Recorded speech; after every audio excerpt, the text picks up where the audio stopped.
I've been waiting for a while to open up this figure, so let's get after it.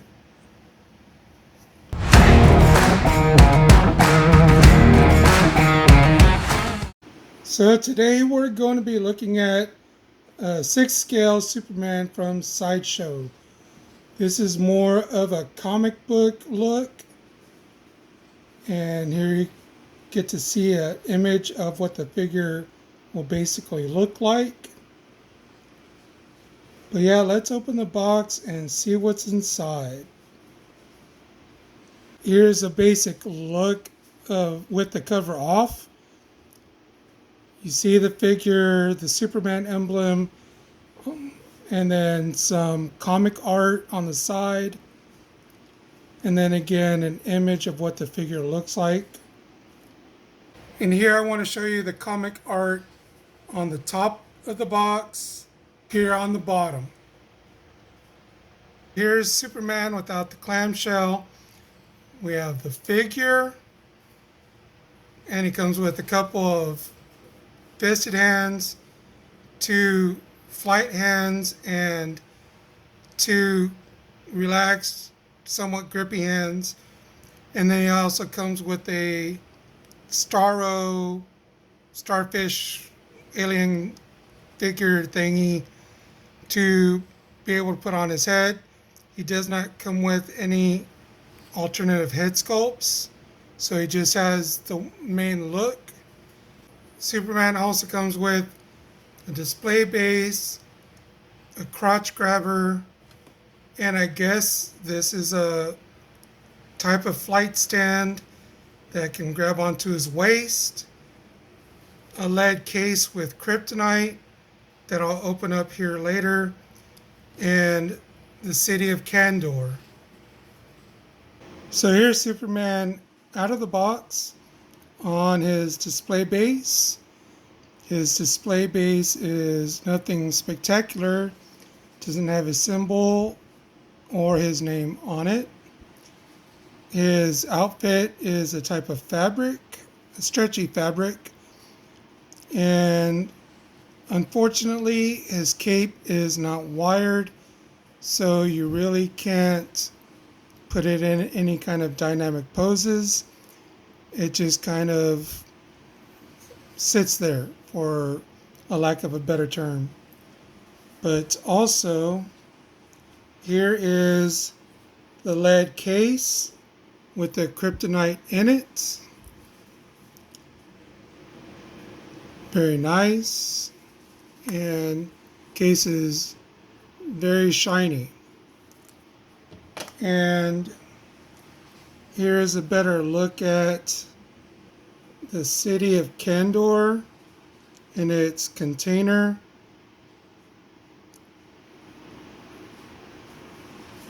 Also very nice. Has the Superman logo on both sides. So let's check out the articulation on this Superman. So his head will twist left and right, and he can look up about this much, and he can look down pretty good ways. He does have some nice tilt.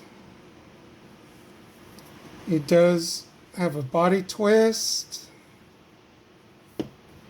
and he can bend back about that much. He can crunch forward pretty good amount. Now with the fabric, it's going to hinder some of the articulation some, but his shoulder can extend about this much. It will go forward almost all the way before the fabric starts to hinder the movement. And it is kind of on a ratcheted joint. It will go back pretty good amount. again before the fabric starts to stop it. Um, it's a single jointed elbow that comes about 90, and the wrists are on a hinge and swivel peg. There's no bicep swivel, there is at the elbow.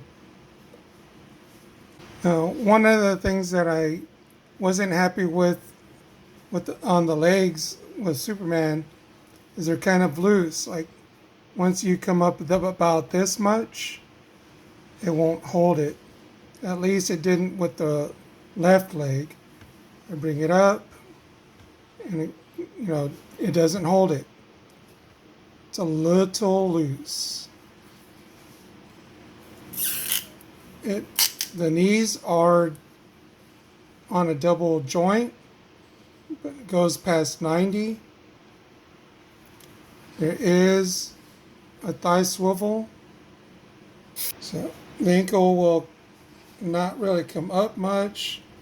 It will barely flex a little bit, and there's not a whole lot of movement.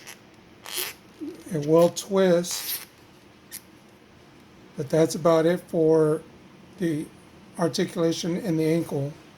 So here in the first pose, we have Superman up in the air, kind of surveying what's going on down on the ground, and just about ready to take action. I wish the cape was wired to get, like I said earlier, a more dynamic pose with the cape. And I'm not sure how I feel about this flight stand by Sideshow. You can't really put Superman in a lot of flight positions, and his flying hands are almost in a way unusable, since you can't put them unless you use some kind of a alternate flight stand that is more posable. And here in this next pose, the Starro face hugger is taking over Superman. I believe it's a type of mind control. So Superman is trying to struggle, trying to fight it. Will he be successful? Of course. He's a hero. He's Superman. And here we have Superman getting ready to launch the face hugger up, and uses laser beams, heat up beams, eye beams, whichever you want to call it, to take it out. But again, unfortunately, Sideshow only gave the one head sculpt, so you have to kind of use your imagination with Superman using his heat vision to get rid of this little face hugger. But at least I got him into a nice pose, in my opinion, that is. And in this next pose, Kal-El is getting ready to throw a super punch. I still don't know what position I'm going to have him in when I decide to finally pose him up. I might have to look into getting a different type of flight stand, but we'll see. So this is the best I could do with putting Superman in a flight pose, since he really didn't come with what I would consider a good flight stand. Just having to have the camera a certain way. Also, with the articulation, Superman can't quite look like he's flying forward or looking forward. But that's going to do it for this video. If you enjoyed it, give it a thumbs up. Let me know what you think about this figure in the comments. Would you think about picking it up, or would you just stick with the Hot Toys version? But yeah, you guys know what to do. Simon says, collect what you like, be awesome to one another. Until the next video, enough said.